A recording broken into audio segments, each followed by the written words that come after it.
Et tout de suite sur Sud Radio, on accueille l'invité Landré Berkoff, Bruno David, naturaliste spécialisé en paléontologie et en sciences de l'évolution et de la biodiversité, président du Muséum national d'histoire. On parle avec lui des pandémies et des animaux. Bruno David, bonjour. Bonjour. Bonjour Monsieur le Président, je parle président du Muséum d'Histoire Naturelle. Oui. Je vais vous dire, je suis très heureux de vous recevoir, oui, comme il faut le dire. Je suis très heureux de vous recevoir parce qu'avec vous, on ne va pas parler que d'actualité, on va évidemment évoquer l'actualité, mais au moins avec vous, on peut revenir à 3 milliards d'années en arrière. Ça fait toujours plaisir de prendre un peu de distance. Et alors évidemment, on va pas remonter à 3 milliards, mais quand même, j'ai vu les podcasts que vous avez réalisés, que je conseille aux auditeurs de Sud Radio d'aller voir ces podcasts sur le vivant. C'est absolument pour que nature vive. Voilà, 3 milliards et demi d'années. Mais alors, vraiment juste un mot, le vivant est apparu, on sait, et à 3 milliards et demi, on peut le dire, ça? Oui, on a des traces chimiques d'abord, et puis ensuite on a des traces biologiques à proprement parler, avec des fossiles évidemment microscopiques, c'était des micro-organismes, mais on a ces traces, et les premières traces chimiques, ça fait 3,8 milliards d'années. Mais on a du mal à se rendre compte de ce que ça représente. Si vous me donnez une minute, j'essaye de vous faire une analogie, une comparaison assez simple, une comparaison avec la Tour Eiffel. Imaginons que l'origine de la vie, ça soit le Champ de Mars, et que nous soyons, nous, au sommet des antennes de la Tour Eiffel. Nos 2000 ans de notre histoire, ça représente une rayure d'ongle sur la peinture au sommet de l'antenne. Tout le reste de la Tour Eiffel, c'est ce qui nous a précédés. Et ça m'amène à une réflexion, c'est que quand on touche à la biodiversité d'aujourd'hui, on touche à cette profondeur de cette histoire. Et du haut de notre arrogance, finalement, on prétend qu'on va gérer tout ça. Et je pense que c'est un petit peu dangereux. Et ce qui nous arrive aujourd'hui avec cette pandémie est peut-être un rappel à l'ordre, justement. Justement, on va en parler avec vous, Bruno David. Mais ce qui est très intéressant, c'est d'avoir conscience, et je crois que on n'a pas beaucoup conscience, ni nous, ni les princes qui nous gouvernent d'ailleurs, conscience de cette espèce d'extraordinaire histoire, et de se dire que tout ça n'a aucune importance. Vous savez, les gens, on pense au progrès, on pense du passé. C'est ça, c'est du passé, faisons table rase, alors que la table, elle est très remplie, elle est essentielle. Mais la biodiversité, juste un mot, Bruno David, elle existe depuis quand? Ce qu'on appelle la biodiversité. La biodiversité, c'est un terme, mais en fait, la biodiversité, c'est la vie, c'est le tissu vivant de la planète. Donc, il existe depuis ces 3,8 milliards d'années, en quelque sorte. Il s'est complexifié, il s'est densifié. Et j'aime bien la comparaison avec un tissu, parce qu'un tissu, qu'est-ce que c'est? Finalement, c'est un entrelacement de fils, tous différents les uns des autres, et qui se tiennent tous les uns des autres de manière solidaire pour constituer ce tissu. Et ce que nous sommes en train de faire, c'est que nous sommes en train de le détricoter. On est en train de tirer quelques-uns de ces fils, les uns après les autres, sans trop savoir sur lesquels on tire d'ailleurs, et on fait des trous dans notre tissu du vivant, en quelque sorte. Mais ce tissu du vivant, il se construit à travers ces centaines de millions d'années d'évolution, et comme je le disais, ça doit nous amener à un petit peu de modestie par rapport à nos actions. On va en parler tout de suite après ceci. On reste ensemble et c'est passionnant avec Bruno David, du Muséum d'Histoire Naturelle. À tout de suite. Et nous sommes toujours avec Bruno David, président du Muséum d'Histoire Naturelle. Bruno David, le naturaliste et paléontologue que vous êtes, quand vous voyez cette espèce de pandémie, attention, c'est pas la première, on le sait, on va pas revenir à la grippe espagnole, à la grippe aviaire, au SRAS, etc. On a connu depuis des années et des années, et on va pas revenir d'ailleurs au 1er siècle, où il y avait déjà des pandémies, de l'Égypte à la Mésopotamie. On va pas revenir à ça, mais quand même, qu'est-ce que ça vous inspire quand on voit que l'emblème de cela, en attendant les labos, c'est le pangolin ou la chauve-souris? Ça vous inspire quoi? Ça m'inspire d'abord qu'il faut bien avoir conscience que nous sommes la biodiversité. Nous ne sommes pas à part, nous sommes une espèce parmi beaucoup d'autres espèces. Et à ce titre-là, on peut être la cible d'un certain nombre de pathogènes. Il faut savoir qu'il y a à peu près la moitié des pathogènes qui nous agressent, qui nous viennent des animaux. Que ce soit des virus, des bactéries, des parasites, et que tout ça, ça s'est installé progressivement dans l'histoire de notre espèce Homo sapiens depuis 300 000 ans, avec des moments où ça a été plus intense qu'à d'autres. Et notamment, il y a à peu près 10 000 ans, au moment du néolithique, parce que vous voulez pas revenir en arrière, mais je trouve que c'est intéressant de revenir en arrière aussi. Au néolithique, il y a la domestication qui s'installe. Et donc, il y a une promiscuité avec des animaux qui s'installent, et il y a un certain nombre de maladies qui passent à ce moment-là, des animaux vers l'homme. La rougeole nous est sans doute arrivée à ce moment-là, vous voyez. D'accord. Oui, non, Donc, c'est bien de vieille revenir à histoire. l'arrière, ce que je voulais dire. Voilà, je voulais pas revenir à 3,5 milliards d'années, mais je suis d'accord avec vous. Mais quand vous dites que 50% vient des animaux, alors les autres 50% des pathogènes viennent Les d'où? autres, c'est des choses qui nous sont propres, qui se sont développées aussi chez nous. D'accord. Il y a des maladies qui sont plus anciennes que le néolithique, bien sûr, et qui se sont développées parce qu'après tout, comme tout être vivant, on est la cible des pathogènes, d'un certain nombre de pathogènes. Dès qu'il y a un être vivant un petit peu complexe comme Homo sapiens, forcément, il y a d'autres êtres vivants qui vont s'intéresser à lui. Et plus les Homo sapiens seront nombreux, plus les autres pourront peut-être s'intéresser à lui aussi. Et la spécificité pour vous de ce Covid-19 aujourd'hui par rapport à, je ne dis pas tout ce qu'il a précédé, parce que vous dites bien que ça fait des dizaines de milliers d'années que les pandémies ou les agents pathogènes existent. Est-ce qu'il y a une spécificité, à part le fait qu'on est dans la mondialisation et la médiatisation évidemment exacerbée et généralisée? Est-ce qu'il y a une spécificité pour vous? Je me garderais bien de parler de médiatisation, mais en fait, il y a effectivement 3 facteurs qui rendent une pandémie de plus en plus probable et qui la rendaient de plus en plus probable. Et au bout d'un certain temps, la probabilité devient une certitude. C'est le fait même que nous soyons très nombreux sur Terre, donc on est des cibles potentielles importantes, à 7,5 milliards d'habitants sur Terre, ça fait beaucoup de cibles potentielles. C'est la promiscuité qu'on entretient avec les animaux, soit à travers des élevages beaucoup trop intensifs, soit à travers avec des animaux sauvages qu'on va chercher, ou à travers, par exemple, la déforestation qui nous met en contact avec des animaux sauvages, ou qui amène les animaux sauvages à fuir les espaces qu'on a détruits et à se rapprocher de nous. Et puis, ce sont bien sûr aussi nos déplacements. Donc la démographie, la promiscuité, et puis nos déplacements qui font que dès qu'il y a un problème quelque part, on le diffuse partout. Et qu'une épidémie locale devient une pandémie parce qu'on la transporte à travers la planète. Oui, et ça va très très très vite, comme vous dites. Et ça va très vite. Et ça va très vite. Très vite.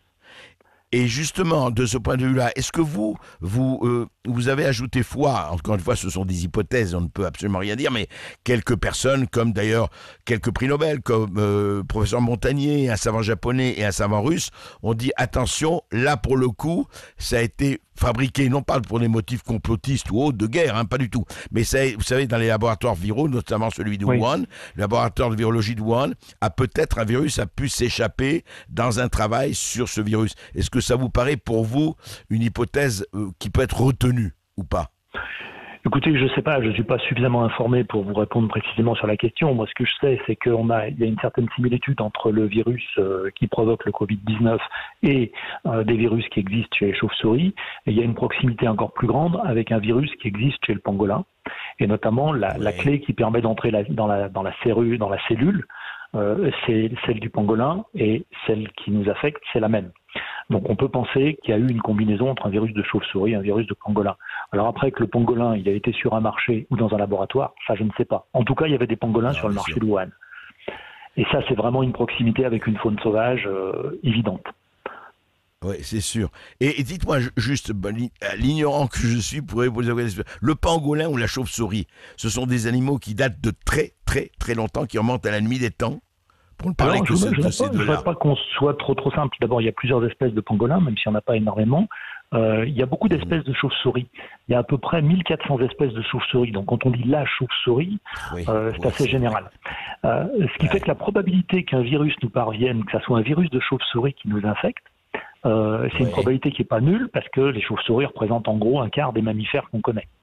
La probabilité qu'un virus nous infecte, oui, à peu près, peut-être un tiers, un quart, un cinquième, enfin bon, il y a beaucoup de chauves-souris. Et oui, elles sont très diverses, ces chauves-souris. Alors, elles ne travaillent pas toutes des virus, mais dire le virus vient de la chauve-souris, c'est un petit peu réducteur quand même. Je suis désolé de vous compliquer la vie, hein, mais c'est un petit peu comme ça que ça se passe quand même. Il faut l'être. Il y a un autre paramètre qu'il faut prendre en compte, c'est la proximité en termes de parenté qu'on appelle phylogénétique, donc en termes de relation de parenté. On sait qu'on est très proche des primates, puisque nous sommes un primate, on est très proche des grands singes, on est un petit peu plus éloigné des chauves-souris. Mais on n'est pas si éloigné que ça quand même des chauves-souris. Elles ne sont pas si loin que ça. On est dans notre histoire, c'est-à-dire qu'on a un ancêtre commun entre les primates, et donc nous, et les chauves-souris, qui remonte à quelques dizaines de millions d'années. Alors ça paraît beaucoup, mais c'est pas tant que ça par rapport aux 3800 millions d'années de l'histoire de la vie sur Terre, vous voyez. Donc, les virus qui vont infecter les chauves-souris vont être un petit peu préparés à nous infecter aussi.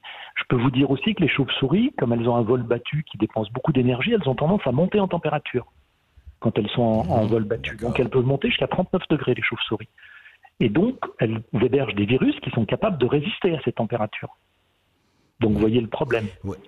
Oui, mais Bruno David, vous avez raison, il ne faut pas simplifier, mais est-ce qu'on ne simplifie pas aussi, je vous renvoie l'argument, mais il y a quand même quelque chose, quand André Malraux disait qu'il y a une grande différence entre l'homme et l'animal, c'est que l'homme sait qu'il doit mourir, ce que l'animal ne sait pas sauf dans des circonstances, c'est-à-dire l'histoire de conscience. Alors je ne vais pas opposer le paléontologue au philosophe ou à l'écrivain, mais est-ce qu'il n'y a pas quand même une rupture de conscience de soi, de conscience de ce qu'on fait entre effectivement les animaux que vous décrivez et tous ceux qu'on connaît et l'homme et l'homo sapiens. On sait qu'il y a des animaux qui ont une conscience d'eux-mêmes, notamment des primates, des dauphins. On sait que certains animaux ont une conscience d'exister.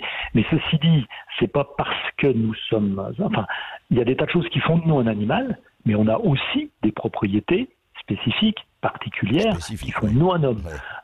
C'est une logique d'emboîtement, c'est-à-dire qu'on est un animal, par exemple, comme tous les animaux, beaucoup d'êtres vivants, on a du collagène dans nos tissus, mais en même temps, on a cette conscience dont vous parlez qui fait qu'on a des spécificités.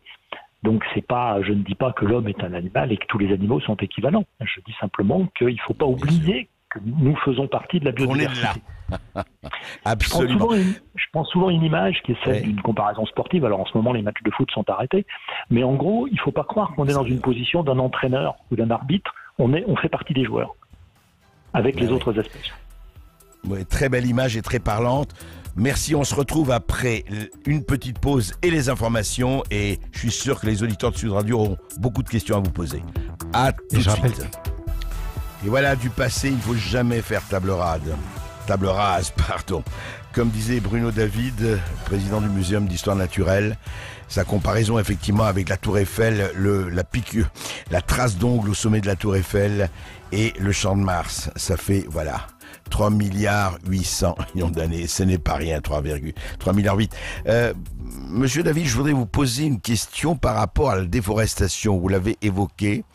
Est-ce que la déforestation, ça a commencé il y a longtemps et qu'est-ce que ça a fait comme effet du point de vue du rapprochement justement avec les animaux, y compris les animaux qui ne sont pas du tout domestiqués justement?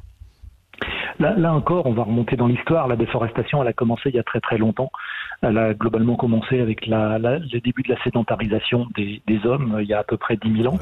Et on a de très beaux exemples dans le Jura. Il y a des lacs dans le Jura et quand on a fait des carottes sédimentaires, on fait un carottage des sédiments qui se déposent au fond des lacs et on voit exactement les moments, les changements dans les compositions des pollens et on voit très très bien au moment où les hommes s'installent et où il y a des plantes et des graminées notamment, des herbes qui vont remplacer les arbres. Donc vous voyez, c'est pas d'aujourd'hui. Mais qu'est-ce que ça provoque la déforestation? Ça va provoquer qu'on va entrer en contact avec de la faune sauvage d'un côté, et puis de l'autre côté, cette faune sauvage qu'on va avoir perturbée, elle va éventuellement chercher à venir vers nous, à venir ailleurs, et donc à se rapprocher de zones où nous sommes présents. Et donc les contacts entre l'homme, la promiscuité entre l'homme et le reste de la faune cette promiscuité va être plus importante, et donc ça va générer ces contacts qui vont permettre des transferts pathogènes d'une espèce vers une autre. Oui, ce qui explique un peu, enfin même beaucoup, ce qui s'est passé. Est-ce que justement par rapport à ce qui s'est passé aux agents pathogènes, est-ce que vous avez, je sais pas si vous avez sûrement suivi cela, ce qui s'est passé avec le SRAS ou d'autres formes de grippe ou d'épidémie ou de pandémie précédente, est-ce qu'il y a aussi toujours ce rapport avec l'animal? Vous avez dit que c'était 50%, et en général, on constate que l'animal, en tout cas, jouait un rôle non négligeable dans ces pandémies ou épidémies. Ah oui, c'est très souvent, que ce soit des animaux domestiques ou que ce soit des animaux sauvages. L'épidémie précédente, on pensait que c'était la civette qui nous avait transmis ça. Les canards sont souvent aussi la civette. Pour la grippe espagnole, on pense que ce sont des canards. Beaucoup de volailles aussi. Donc ça. Mais ce que je voudrais dire aussi, ce que je voudrais ajouter, c'est qu'il y a un principe chez les pathogènes qui s'appelle tuer le vainqueur, kill the winner en anglais. Et on pourrait tenter de se dire, mais il suffit de tuer tous les animaux sauvages et on va être tranquille. Et ça serait vraiment une grave erreur, parce que les pathogènes, ils vont trouver une cible. Et donc, c'est le vainqueur, la cible. C'est l'espèce qui va gagner, qui va être la plus abondante, qui va dominer les autres, qui va vraiment être la cible. Et donc, si on éradiquait toute la faune sauvage, ça serait un petit peu comme de se coller une grosse cible dans le dos et en disant aux pathogènes, vous avez vu, on a une belle cible, venez nous chercher. Donc, on a éradiqué les autres, nous on est là, c'est ça. Et nous on est là. Et les pathogènes, ils vont toujours être là de toute façon. Et ils ont une capacité d'évolution, une capacité d'adaptation et de mutation qui est gigantesque parce qu'ils sont très simples. Donc ils peuvent facilement se modifier et donc ils s'adapteront à la cible qu'on leur désignera et on s'auto-désignerait comme la cible. Donc la meilleure solution, c'est quand même de dire il faut préserver la biodiversité là où on est. Les endroits qui sont les plus biodivers, où il y a la plus grande richesse en biodiversité, sont ceux qui fonctionnent le mieux. Ouais. Et il faut avoir ça en tête. On le voit d'ailleurs. Et les statistiques le montrent, même là d'ailleurs. On reste ensemble. Un auditeur, Jean-Marie ? Oui, 0826 300 300, on part à Montpellier où Jean-Christophe nous appelle sur Sud Radio. Bonjour Jean-Christophe. Monsieur Berkoff, bonjour. Bonjour. Oui, bonjour. Tout d'abord, on vous écoute. Vous m'écoutez, donc tout d'abord, je tiens à vous remercier. Vous nous avez aidé à faire passer cette période de confinement. Et je suis pas quelqu'un je suis pas quelqu'un qui va souvent sur Internet et qui surfe. Malheureusement, la situation, le fait d'être bloqué, on y est tous un petit peu allés plus que d'habitude. Et j'étais content je vous connaissais, mais j'ai été content de vous trouver. Et je pense que ça a permis, je pense être représentatif de la population. Hein, beaucoup ont dû faire ça. Et vous avez été un peu une soupape. Parce qu'à un moment donné, on était un petit peu perdu au début de cette crise. Et la liberté d'expression, le bon sens, il n'y a pas tout le monde pendant la période y est allé. J'ai connu les années 80 et il y avait beaucoup plus de liberté. Vous me rappelez un peu ces époques. Mais écoutez, ça me touche beaucoup, merci, et c'est très encourageant, et ça nous oblige, ce que vous dites. Merci encore, Christophe. Écoutez, et par rapport à ce qui se passe aujourd'hui, par rapport à ce qui se passe aujourd'hui, si vous voulez, on a tout vu. Je me pose plus la question de comment on va en sortir. Je me suis moi aussi posé la question de comment sortir moins bête de cette période, au moins qu'elle serve à quelque chose. Et si vous voulez, elle a au moins permis j'espère réveiller le sens critique, le fait de la surinformation, tout et son contraire, des médecins qui se sont pris pour des politiques pour des médecins, on a tout vu. Donc on a tout vu, j'espère qu'il en ressortira au moins quelque chose, que ça nous soit servi à quelque chose. Mais oui. Christophe, le plus important, c'est le sens critique. Et ça, c'est à vous de le prendre, c'est à vous de le garder, c'est à vous de l'entretenir, à chacun d'entre vous, à chacun d'entre nous. C'est fondamental, le sens critique. Mais bien évidemment, c'est pour ça que je vous dis, le fait d'avoir connu les années 80, c'était une autre époque. Donc je ne sais pas si c'est le fait de vieillir, si tout le monde se pose ce genre de questions, mais on a de quoi être interpellé. On est interpellé, on se demande comment on peut réagir. J'ai des enfants, je suis obligé de les amener à se poser la question. Le sens critique, on l'a eu de fait, peut-être parce qu'on a connu ces années, et ils veulent même nous le censurer. Donc vous entendez qu'ils veulent faire passer des lois pour censurer la liberté d'expression. Je pense qu'ils ont d'autres choses à faire en ce moment que s'occuper de ce genre de problème. Ça, c'est clair. Et notamment, on espère, je le dis à titre personnel, j'espère que les députés vraiment ne voteront pas, qu'une majorité de députés, je l'espère, c'est un vœu pieux, ou pas, ne voteront pas cette loi Avia. Cette loi qui, à mon avis, est liberticide, qu'on le veuille ou pas, qui part peut-être de bons sentiments, mais qui est liberticide. En tout cas, Christophe, merci beaucoup, beaucoup de vos encouragements, merci de ce que vous dites. Et nous, on essaie de garder cette ligne de crête. C'est-à-dire qu'on fait confiance aux faits, mais aussi on fait confiance à l'esprit critique, je le redis. Merci encore, Christophe. Je voudrais poser une question pas du tout politique au paléontologue, à Bruno David. Est-ce que il n'y a pas dans ce discours, alors ce que vous dites sur la biodiversité, justement, vous le dites en tant que scientifique, en tant que savant, en tant que quelqu'un qui sait ce dont il parle. Est-ce qu'il n'y a pas eu sur la biodiversité, sur le vivant, est-ce qu'il n'y a pas eu aussi une échappée peut-être qui n'était pas très belle, dont on a fait un discours idéologique? Je parle évidemment des ayatollahs, soit d'une certaine écologie, soit d'une... Vous savez, il y a eu ce discours sur le vivant et la nature qui est fondamental, mais on a l'impression que pour certains, on en a fait presque une espèce de dogme, presque une espèce de religion. J'aimerais savoir ce que vous en pensez. Oui, ça a pu arriver, si vous voulez. Moi, j'essaye vraiment de rester dans le champ de la science, et d'essayer d'expliquer des choses qui sont complexes, parce que la biodiversité, c'est très compliqué, le vivant, c'est très compliqué.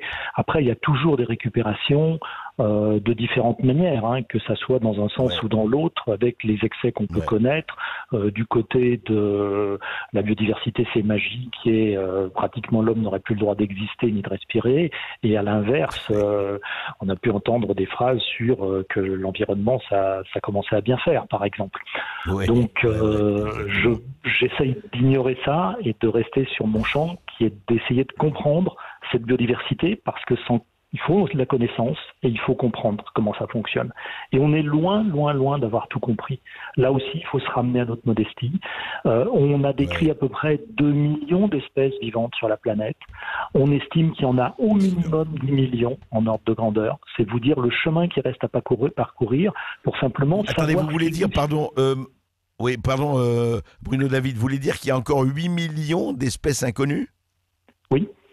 Alors, on sait qu'elles existent, parce que quand on fait des échantillonnages, si vous voulez, à chaque fois qu'on va faire un prélèvement quelque part, on va découvrir de nouvelles espèces. Donc, on a une sorte de trajectoire de découverte, et on voit bien que cette trajectoire de découverte, elle est très ascendante. On est très très loin d'avoir atteint un palier.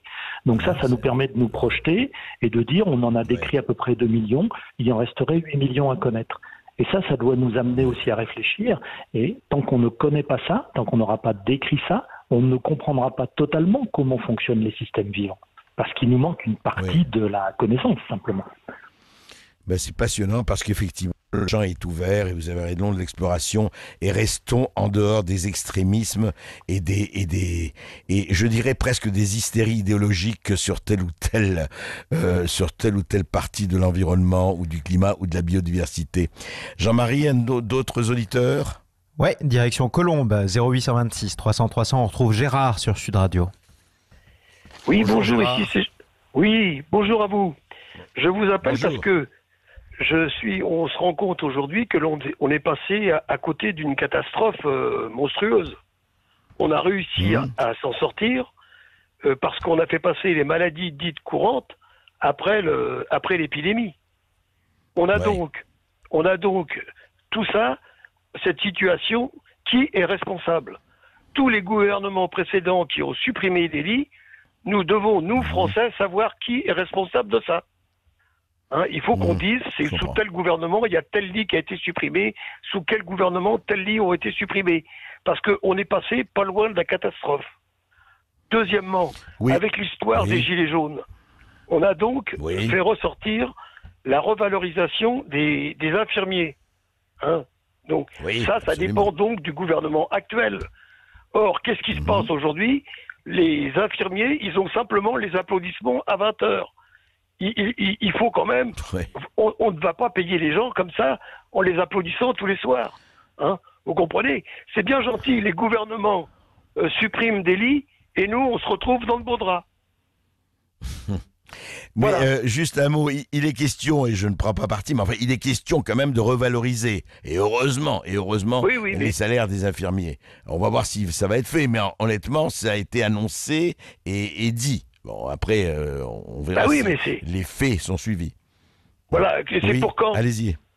C'est pour quand tout Écoutez, j'espère que ce sera le plus tôt possible pour eux, parce que effectivement, ce serait un scandale si ça n'est pas fait. Mais vous avez raison. Alors, je vais vous dire, je crois juste un mot. Eh ben, écoutez, le qui est responsable, ça ne pourra pas ne pas être posé, et ce sera posé. Dans les mois qui viennent, il y a énormément de collectifs, de médecins, d'avocats, de consommateurs, de patients, etc., qui sont en train de se former et qui sont en train de porter plainte. À tort ou à raison, je ne juge pas, mais ils sont en train, effectivement, et toutes ces plaintes vont être reçues, et en tout cas, on va en parler de façon continue. Ça, c'est clair. Ce ne sera pas enterré, en tout cas, je peux vous le dire. Et que l'on sache quels sont les gouvernements qui ont supprimé tous les lits que nous avions précédemment. Absolument, mais tout ça sera dit, comme on le saura, pourquoi et quelles économies on a fait sur l'hôpital, sur la santé, etc. Et quel type d'économie et pourquoi. On a commencé à en parler, beaucoup de monde en parle, mais je crois que cette discussion-là et cet examen et cette enquête-là ne s'arrêtera pas de sitôt, c'est clair. Merci de votre appel, Merci. Gérard. Merci de nous avoir appelé depuis Colombe au 0826 300 300. Vous tous qui nous écoutez sur Sud Radio, on est ensemble jusqu'à 14h. On attend vos appels, vos questions. D'ailleurs, aussi sur les animaux, c'est important, en compagnie de notre invité, puisque nous sommes en direct avec l'invité d'André Berkoff, Bruno David, président du Muséum national d'histoire naturelle. 0826 300 300, donc, vous nous appelez, on vous donne la parole. Sud Radio, parlons vrai. Sud Radio. Sud Radio. Parlons vrai. Parlons vrai. Les viandes de bœuf Label Rouge, par ceux qui en parlent le mieux. Alors écoutez, c'est pas compliqué. Si vous voulez du plaisir dans votre assiette avec une bonne viande de bœuf pleine de goût, il faut des races de terroir, celles qui broutent de l'herbe des prés la majeure partie de l'année et qui mangent du foin de la ferme le reste du temps. Et là, croyez-moi, le plaisir, il est là. Mais vous êtes éleveuse? Ah non, pas du tout, moi je suis institutrice. Mais je m'intéresse à ce que je mets dans mon assiette. Pas vous? Les viandes de bœuf Label Rouge, le plaisir de manger mieux. Sud Radio, Dans le Gers, à Mirande, sur 102 FM. Le plus de PAP, sans hésitation, que vous soyez des spécialistes de l'immobilier. On était convaincus qu'en passant par PAP, nous trouverions des acheteurs sérieux avec un vrai projet. Vous aussi avec PAP et son coaching IMO, vendez votre logement au bon prix et sans commission. PAP, partenaire de Réponse de Pro chaque samedi de 9h30 à 10h sur Sud Radio. Ici Sud Radio. Les Français parlent aux Français. Les carottes sont cuites. Les carottes sont cuites. Sud Radio, Berkoff dans tous ses états. Et avec les auditeurs de Sud Radio et avec Bruno David, président du Muséum d'histoire naturelle. Bruno David, on a vu aussi quand même des spectacles qu'on n'avait pas vus depuis longtemps, enfin des images tout à fait étonnantes. Ce sont ces sangliers, ce sont ces animaux, ce sont ces tortues de mer, c'est toute une faune. Enfin, vous parliez de cela évidemment, mais on l'a vu après, tout le monde l'a vu sur les vidéos, sur les images, toute cette extraordinaire remontée presque dans les rues de certaines capitales ou de certaines villes. On a vu des animaux qu'on ne voyait jamais. Et ils sont attirés par quoi?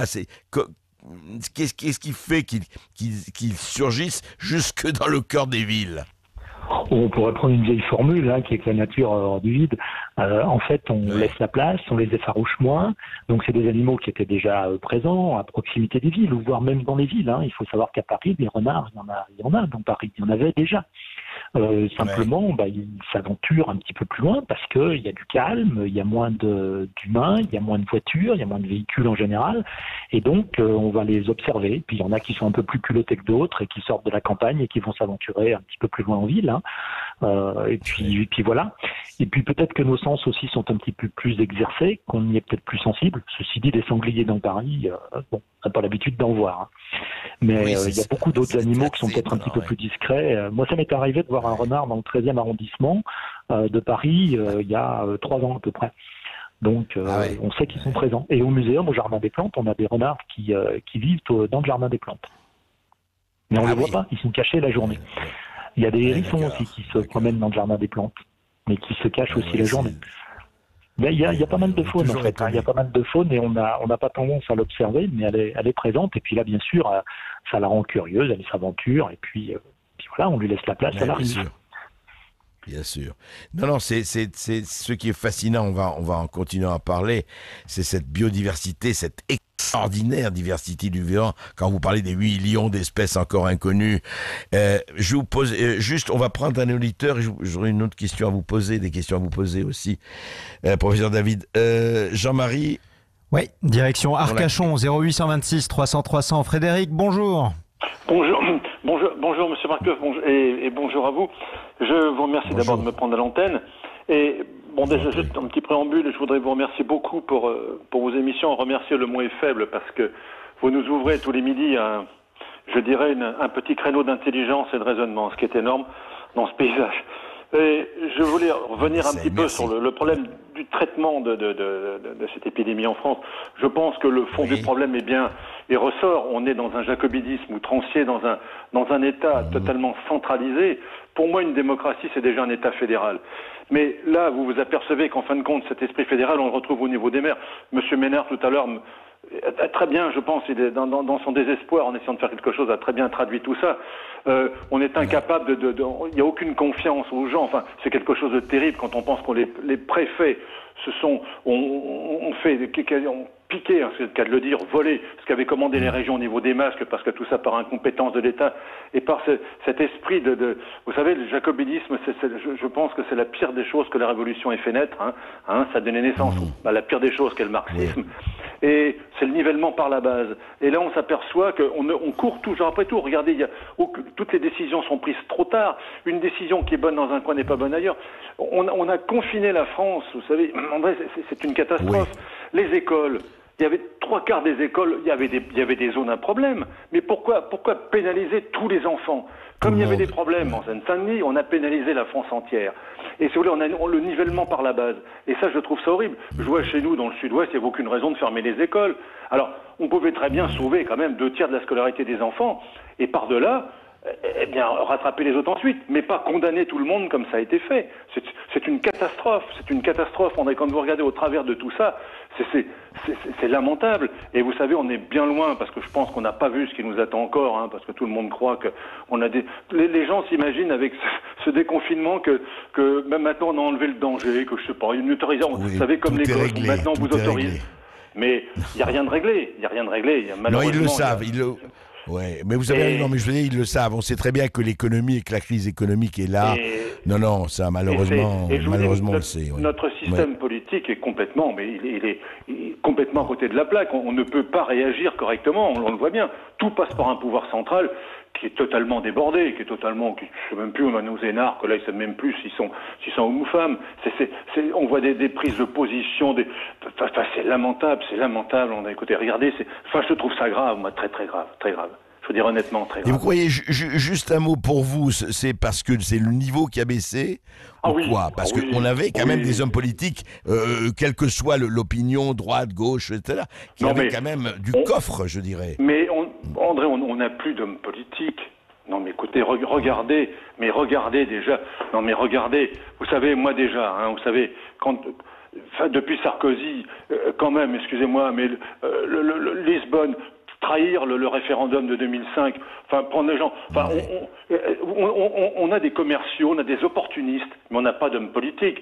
Alors à l'heure actuelle, je ne citerai pas de nom, parce que regardez ce qui nous entoure. Bon, je pense qu'il y en a déjà 13 ou 14 qui sont en examen au gouvernement. Non mais c'est une mascarade, écoutez. Mais c'est grave, vous vous rendez compte, quand on voit le pouvoir que donne la 5e République, la 5e Constitution à l'exécutif, et entre les mains de qui on met ça?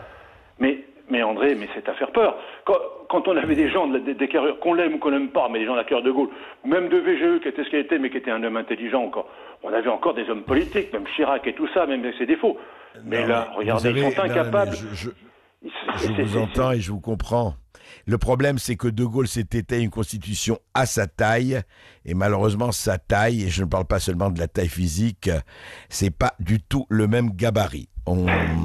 Écoutez, en tout cas, à nous de réagir. Ça me fait, j'espère, mais ça me fait peur, et croyez-moi, parce qu'il y a tellement de gens bien dans ce pays. Quand je dis des gens bien, c'est au sens large du terme. Il y a tellement d'honnêtes hommes, si je peux dire, c'est au sens philosophique du terme, que ça me fait mal au cœur. Écoutez, merci en tout cas de votre réaction, et une réaction effectivement qui est très partagée, je l'entends beaucoup et tous les jours. On a un autre auditeur Oui, on retrouve Gali qui nous appelle du Tarn-et-Garonne au 0826 300 300. Oui, bonjour. Bonjour à tous. Moi, c'est pour un autre coup de gueule. Tout à l'heure, encore à midi, il y avait soit un professeur, soit un médecin. J'en ai assez, depuis 2 mois, j'en ai assez d'entendre qu'on nous dise que nous avons des maladies pathologiques, que nous avons peur d'aller à l'hôpital. C'est faux, faux et archi faux.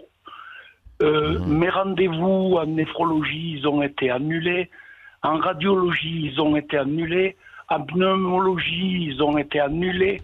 le médecin, mon médecin me dit, tu as une ordonnance, elle est valable 2 mois de plus, tu te démerdes avec. Non mais il faut arrêter des fois. J'en ai par-dessus la tête de les entendre là, par-dessus la tête. Vous voulez dire, attendez, pour bien comprendre, c'est Salomon, compagnie, tous les mandarins là qui nous disent qu'il faut aller à l'hôpital. Or, on ne peut pas y aller à l'hôpital. Ils nous veulent pas, ils nous reportent tous les rendez-vous. Et là, maintenant, depuis le déconfinement, ce n'est que les urgences. D'accord? Ah oui. C'est-à-dire que on vous a refusé plusieurs rendez-vous. Non, oui, je vous les ai tous cités, là. Hein, je vous ai tous cités. D'accord? Bon, alors, ça suffit. D'accord. Voilà. Je pense que je ne suis pas le seul, parce que j'ai des amis qui sont malades. Mais attendez, malades. Est-ce que je peux vous poser une question? Quand on vous a dit ouais, non, on peut pas faire les rendez-vous, est-ce que vous avez donné une raison? Le médecin n'était pas là. C'était quoi? On m'a répondu priorité au Covid, et tous les rendez-vous sont annulés. Voilà. D'accord. C'est très clair. Réponse de l'hôpital d'Agen. Oui. Priorité au Covid, d'accord. Voilà. Oui, c'est de ce dont on parlait effectivement tout à l'heure. Et vous dites, c'est pas parce qu'on a peur d'aller à l'hôpital, c'est parce qu'ils veulent pas nous recevoir. Ils veulent pas nous recevoir, c'est tout simple. Hein. D'accord. Voilà. Merci de votre témoignage en tout cas. Écoutez, je vous remercie de m'avoir permis d'intervenir. Merci. C'est moi. Juste un mot. Merci à vous, Gali. Monsieur David, Bruno David, juste un mot. Je voudrais savoir, par rapport aux problèmes, à tous les problèmes qui nous occupent, et vous voyez, vous le savez autant que moi, vous êtes citoyen aussi, en étant scientifique, on est tous citoyens. Est-ce que les organisations, alors je ne vais pas généraliser tout ça, évidemment, on parle toujours des organisations animales, notamment les singes et compagnie, on fait toujours sur le pouvoir, etc. Est-ce qu'il y a beaucoup d'espèces où les rapports de pouvoir, de force, encore une fois, je ne veux pas faire de comparaison caricaturale, mais est-ce que les rapports de pouvoir, les rapports de force, les rapports de gouvernement existent sur beaucoup d'espèces?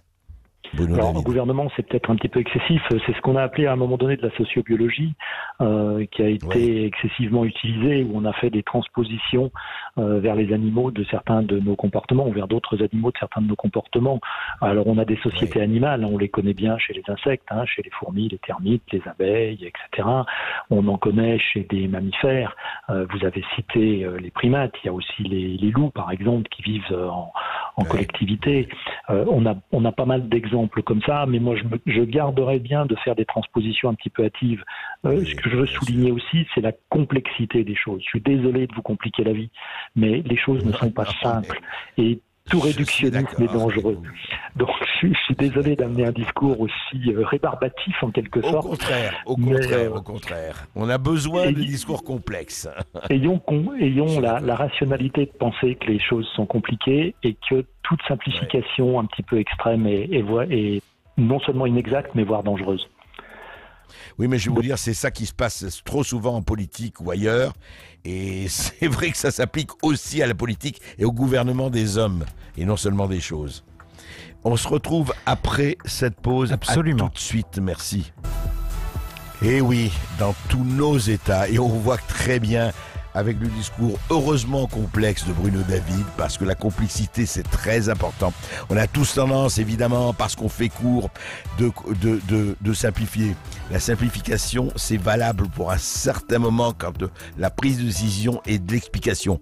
Mais la complexité, si on ne tient pas compte de la complicité, on passe à côté de la réalité, parce que la réalité, elle n'est pas noir et blanc, et on le sait. À vous la parole, auditeur de Sud Radio. 0826 300 300, Patrick nous appelle du Puy-de-Dôme sur Sud Radio. Bonjour Patrick. Bonjour Monsieur Berkoff, bonjour à votre invité Monsieur David.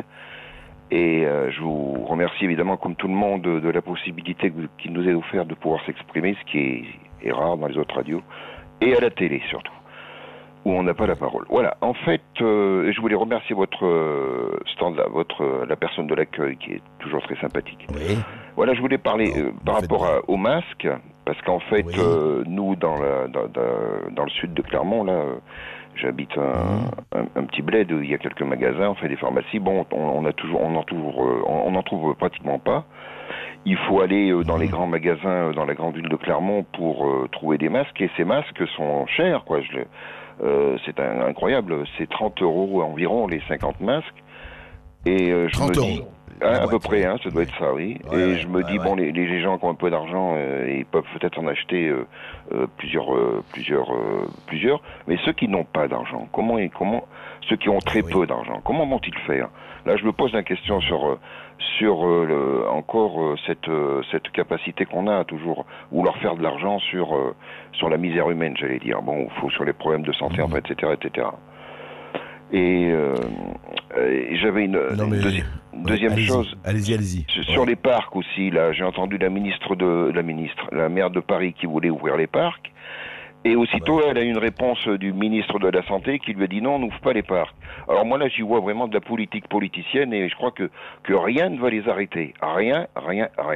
Je vois pas pourquoi on n'ouvrirait pas les parcs alors qu'on fait rentrer les gens dans les métros, collés les uns aux autres pour aller travailler. Alors là, je vois une contradiction complètement imbécile. Je sais pas ce que vous en pensez.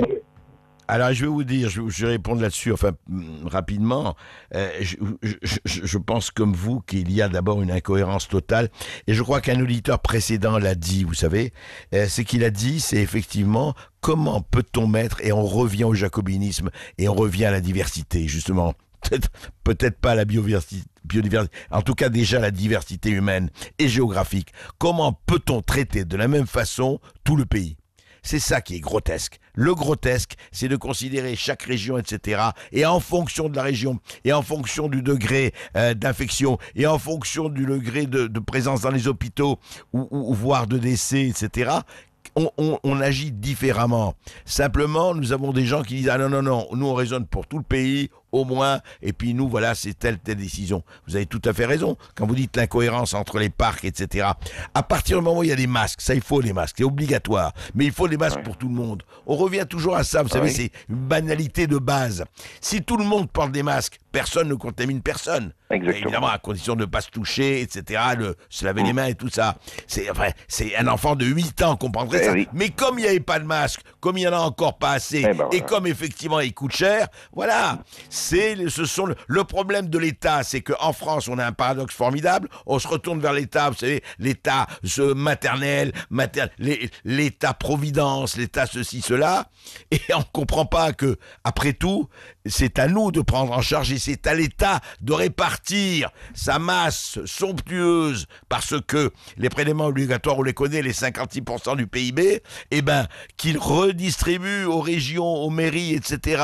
Et que les mairies et que les régions qui sont à proximité, en fonction de la géographie, en fonction du climat et en fonction des résultats de cette pandémie, on traite différemment les choses. Enfin, on le sait pour les êtres humains. Non, allez, on confine tout le monde, on met tout le monde dans le même sac, et puis voilà, et puis que les meilleurs gagnent. Évidemment, c'est pas comme ça qu'on va vraiment s'en sortir. Je pourrais poser une question, en tout cas, monsieur... pour vos témoignages. Oui. Non, mais je pourrais poser une question à monsieur David. Oui, parce que il parlait de déforestation, enfin on parlait de déforestation et pourquoi les animaux débarquaient sur les villes, enfin, etc. Moi, je vais me balader dans les forêts environnantes de la région, là, et puis je vois c'est un véritable massacre, quoi. Tous les sapins sont tombés, il y a aucun, aucun respect, on arrache, on détruit, on tombe, enfin bref. Et autant avant, je voyais des chevreuils, des lapins, des renards courir quand on se promenait dans les forêts, que maintenant on voit absolument plus rien. Les oiseaux, les milans, les éperviers redescendent dans la plaine. On voit peut-être des sangliers aussi, on a vu sur l'autoroute, là, il y a quelques longs mois. Et je me dis que les animaux, ils quittent les forêts pour venir se nourrir près des humains, puisqu'il n'y a plus rien. Il n'y a plus rien dans les bois, dans les forêts. On déglingue tout, on chasse tout, on détruit, enfin bref, c'est la catastrophe. Je ne sais pas ce qu'il en pense, le monsieur Bruno David. Monsieur Bruno David. Oui, écoutez, évidemment, on exerce des grosses pressions sur les environnements naturels. et ça a des impacts, c'est ce que dit votre auditeur. On exerce des pressions sur les forêts, on a une agriculture parfois, même souvent intensive, on met beaucoup de pesticides, d'engrais, de choses comme ça, et le muséum a lui-même participé à des études avec le CNRS pour montrer qu'on avait perdu 40% des oiseaux des plaines agricoles ces 30 dernières années, et ça c'est lié à nos pratiques. C'est vraiment lié à nos pratiques et ça devrait vraiment nous alerter. Parce que ces déclins d'abondance, même s'il n'y a aucune espèce qui a disparu, ces déclins d'abondance d'espèces pourtant communes, c'est comme ça qu'on fonctionnait. 40%, oui. Il y a eu en Europe, alors il y a différentes études, mais il y a eu une étude qui est parue il y a quelques années maintenant, il y a 4-5 ans, qui a montré qu'il y avait 420 millions d'oiseaux qui avaient disparu en Europe. 420 millions d'oiseaux en moins en Europe. Mais on n'a pas vu des oiseaux morts partout. C'est vraiment des déclins d'abondance parce qu'ils pondent moins d'œufs, ils ont moins de succès, ils survivent un petit peu moins bien, etc. C'est pas une hécatombe. Et ce qui m'inquiète beaucoup, moi, en tant que paléontologue, c'est quand on regarde les grandes crises qui ont affecté la biodiversité au cours de ces millions d'années d'histoire, eh ben, elles ont fonctionné exactement de cette manière. Elles n'ont pas fonctionné comme des hécatombes, elles ont fonctionné comme des déclins d'abondance, c'est-à-dire qu'il y avait de moins en moins d'individus de beaucoup d'espèces. Et c'est exactement ce qu'on est en train de faire subir à la biodiversité. Et ça devrait vraiment nous alerter. C'est vraiment une sonnette d'alarme. C'est-à-dire que, en fait, on massacre un territoire, mais on en fait effectivement, ça devait devenir productif, et effectivement, les animaux qui sont dans la forêt, eh bien, voilà, on massacre les arbres, on tronçonne, etc. C'est toujours le problème de l'équilibre entre la nourriture, entre l'agriculture et effectivement la biodiversité. Mais j'ai une question, Jean-Marie m'a suggéré, Bruno David. Vous savez que le président de la Fédération des chasseurs a accusé les chats d'attenter à la biodiversité, et il dit il faut absolument, non pas éliminer tous les chats, il ne va pas jusque-là, mais de dire que les chats sont devenus, est-ce que c'est vrai, enfin par rapport aux oiseaux et autres, un vrai ennemi de la biodiversité, et il s'en prend aux chats. C'est le président de la Fédération des chasseurs. Oui, alors je dirais pas tout à fait comme ça, mais il est vrai que les chats tuent des oiseaux. C'est un fait. Ils sont d'ailleurs faits pour ça. On ne peut pas le reprocher aux chats. Ben oui. Ils sont prédateurs. On sait, parce qu'on en a une idée quand même, que les chats tuent à peu près 30 millions d'oiseaux par an. 30 millions d'oiseaux. Vous voulez dire dans le monde? Dans le monde? Non, en France. En France, les chats tuent 30 millions d'oiseaux. Ah oui, voilà. Oui, vous voyez, c'est un chiffre. C'est pas parce que les chats tuent beaucoup d'oiseaux qu'il faut continuer la chasse. Vous voyez, c'est pas un argument suffisant. C'est pas parce que je suis en train de me taper avec un marteau sur le pied gauche et que j'ai un autre marteau qui me tape sur le pied droit que le marteau gauche doit dire au droit, ben moi c'est pas grave, de toute façon tu es en train de faire pire que moi. Moi je continue. C'est vraiment un tout, et je pense que c'est vraiment l'accumulation de ce tout. C'est les pratiques agricoles en agriculture, c'est la chasse, c'est le fait effectivement qu'on ait de plus en plus de chats et qu'on les laisse sortir et qu'ils vont tuer des oiseaux. C'est tout ça accumulé qui fait que. Donc il ne s'agit pas simplement d'accuser les chats. Moi je veux dire, on peut aussi accuser la chasse, on peut aussi accuser certaines pratiques d'agriculture. Il ne faut pas être simpliste là non plus. Et en même temps, c'est vrai, il faut nourrir la population, on a besoin des agriculteurs. Et en même temps, il faut nourrir la population. Et bien sûr qu'on a besoin des agriculteurs. C'est tout ça, c'est des sujets où il faut trouver les bons équilibres. Il faut comprendre que tout est lié. Tout est lié en fait. C'est pas seulement une réconciliation avec la nature qu'on cherche, mais c'est comprendre à quel point tous ces systèmes sont interdépendants les uns des autres. Et que notre technophilie, notre technoprogressisme n'est pas une armure qui va nous protéger. Il faut qu'on se mette ça dans la tête.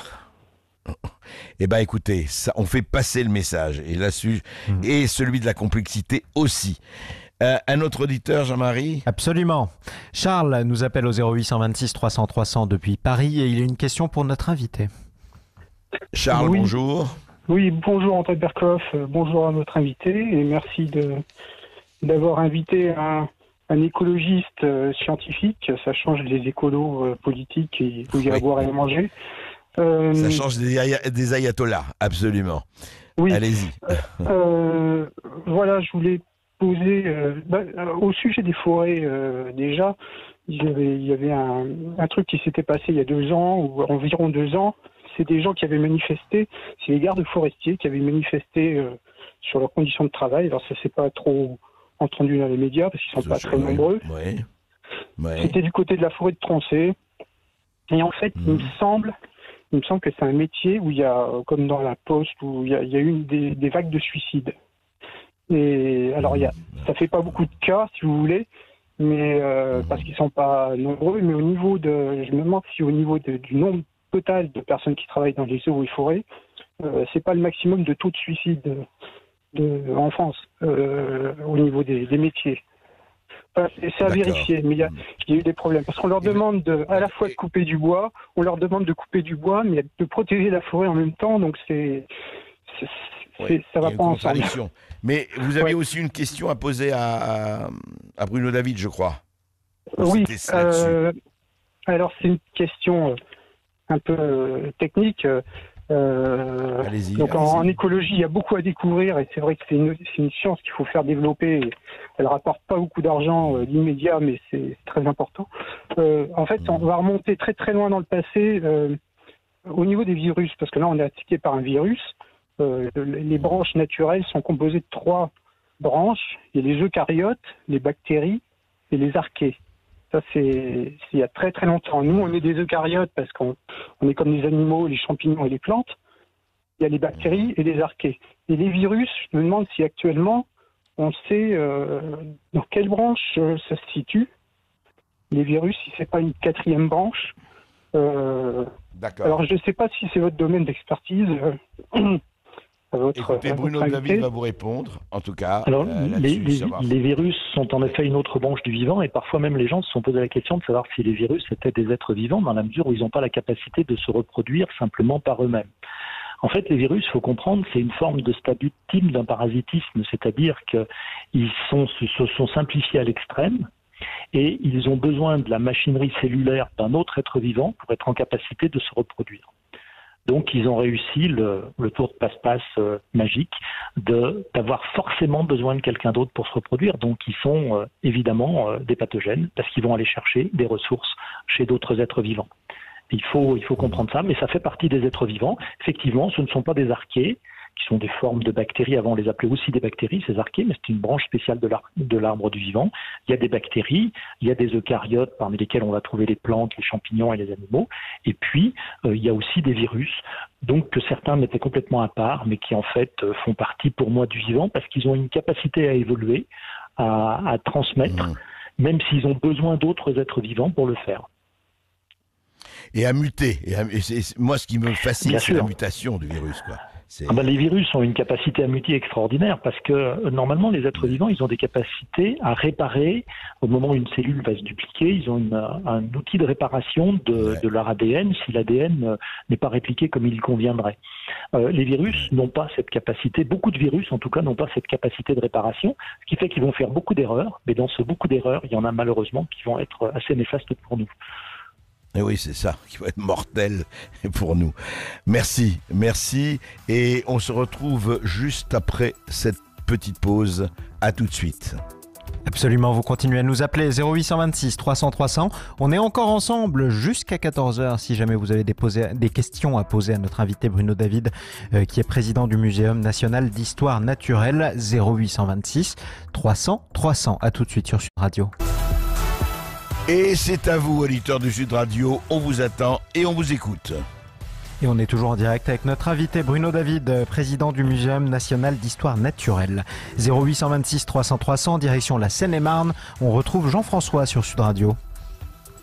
Oui, bonjour. Jean-François. Bonjour, je suis pas en Seine-et-Marne, je suis en Seine-Maritime, mais c'est pas grave. Hein.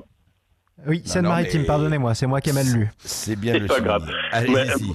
Bonjour André, je suis ravi de vous avoir donc sur le plateau. Je vous appelais parce que je vous ai fait parvenir un mail via le standard de Sud Radio concernant un article paru il y a une semaine dans le quotidien du médecin. Je ne sais pas si on vous l'a transmis. Alors écoutez, je ne sais pas, vous savez, non, et ne le vraiment ne m'en voulez pas parce que je reçois énormément de mails et alors quelquefois ça échappe. Mais dites-le-moi rapidement. Voilà, alors donc cet article s'intitule « Il existe un traitement efficace contre le Covid-19 ». 2 études vont clore la controverse Raoult selon un microbiologiste. Bon, alors je ne vais pas vous lire l'article, mais ce qui est intéressant, c'est que personne d'autre en parle. Et donc, c'est une tribune, disons, d'un microbiologiste. Et donc, ça confirme en partie ce que disait le professeur Raoult.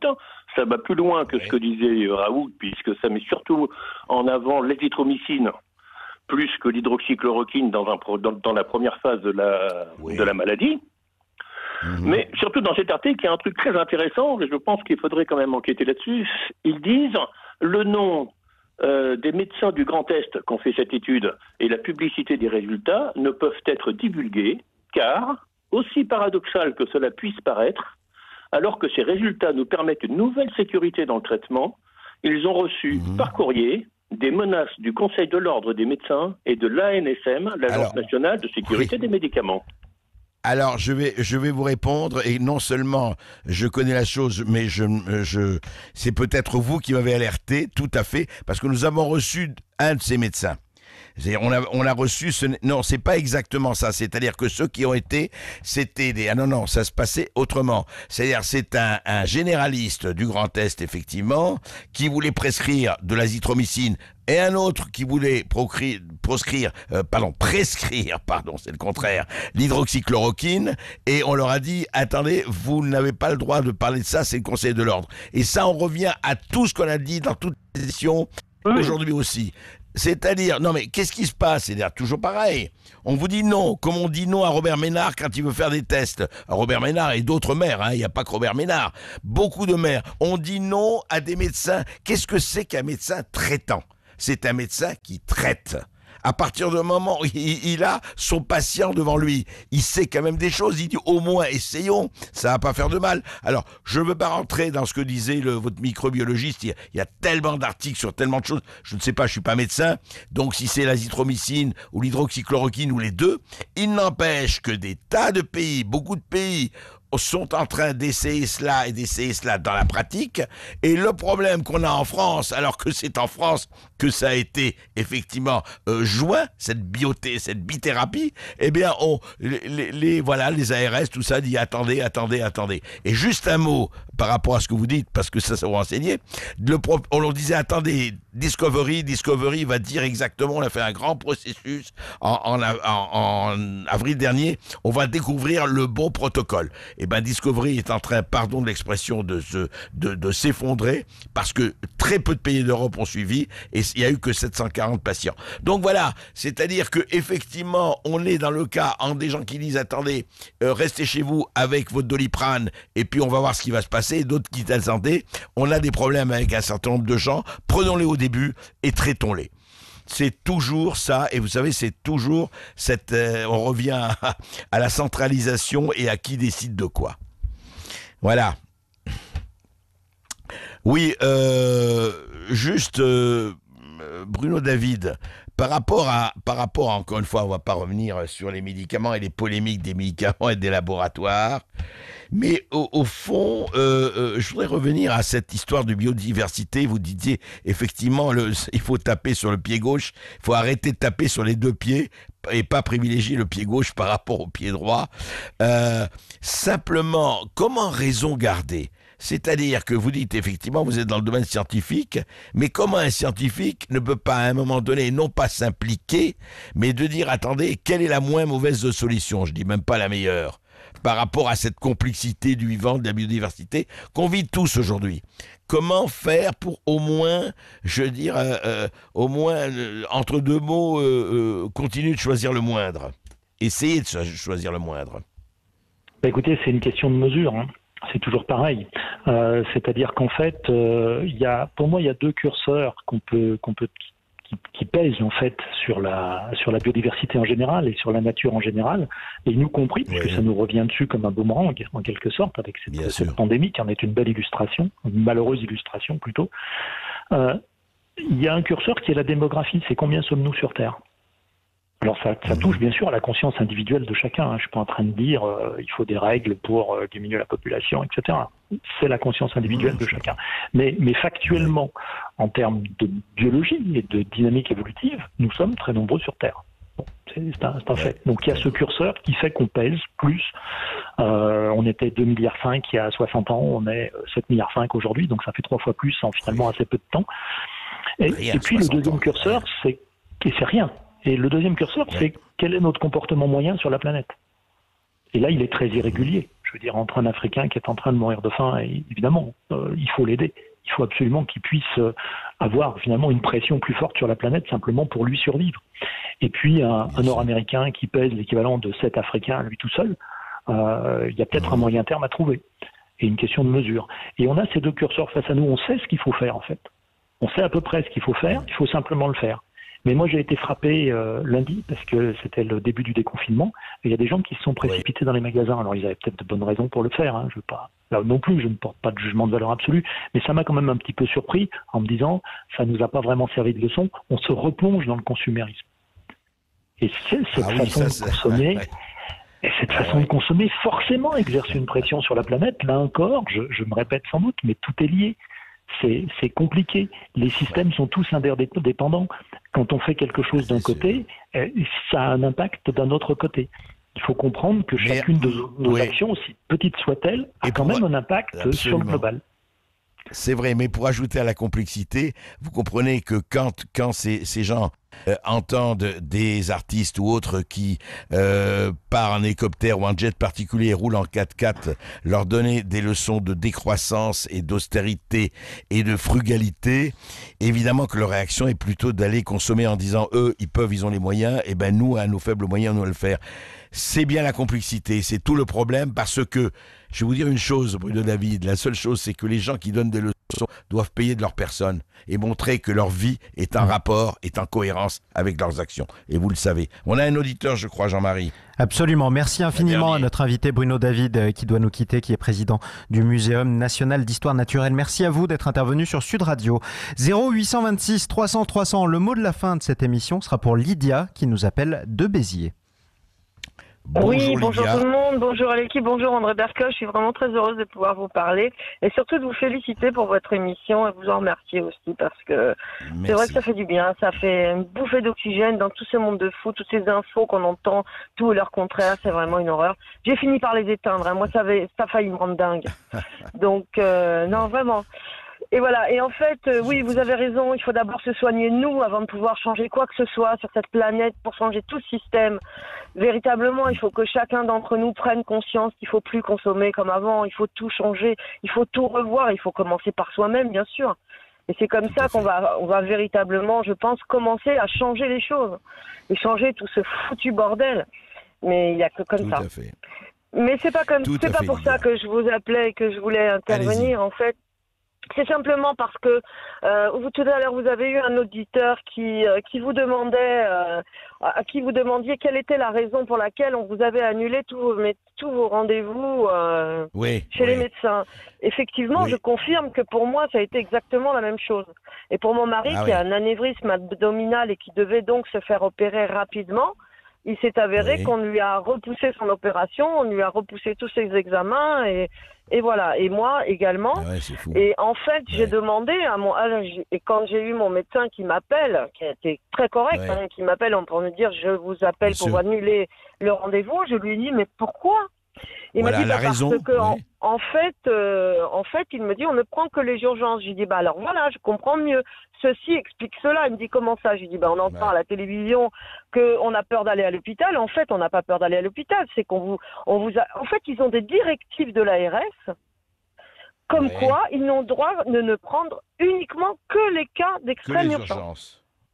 Voilà. Et ça, tous on l'a les dit, autres, effectivement. Voilà, c'était simplement pour vous donner, si vous voulez, c'était simplement, j'appelais pour simplement vous donner un complément d'information que moi, si vous voulez, j'ai eu de par mon médecin, qui m'a carrément dit, voilà, on a des directives et on ne peut pas y déroger parce que si on y déroge, on sera sanctionné et puis voilà. Donc voilà. Voilà. Non mais alors, il vous a pas dit, mais il vous a dit urgence, donc à cause du Covid-19, bien sûr. Oui, ils ont eu une directive de l'ARS, je suppose bien sûr que c'est à cause du Covid-19, de ne prendre que les cas d'extrême urgence. Voilà. Et donc tous les autres rendez-vous, toutes les autres pathologies, pour le moment, si c'est pas grave, on laisse courir. Voilà, exactement. Vous avez tout à fait raison et je termine là-dessus. Le grave, c'est que ce serait chargé aux médecins de voir l'urgence et effectivement l'urgence extrême ou l'urgence moyenne, c'est pas facile. Espérons effectivement qu'aujourd'hui, ceux qui ne sont pas effectivement là-dedans, que tout le monde puisse retrouver son médecin, son traitant, son chirurgien. Ça, c'est le plus important. Merci à vous tous. Merci Lydia de nous avoir appelé depuis Béziers. Merci à vous tous qui nous avez appelé au 0826 300 300. L'émission revient demain avec Berkoff dans tous ses états en direct sur Sud Radio de midi à 14h.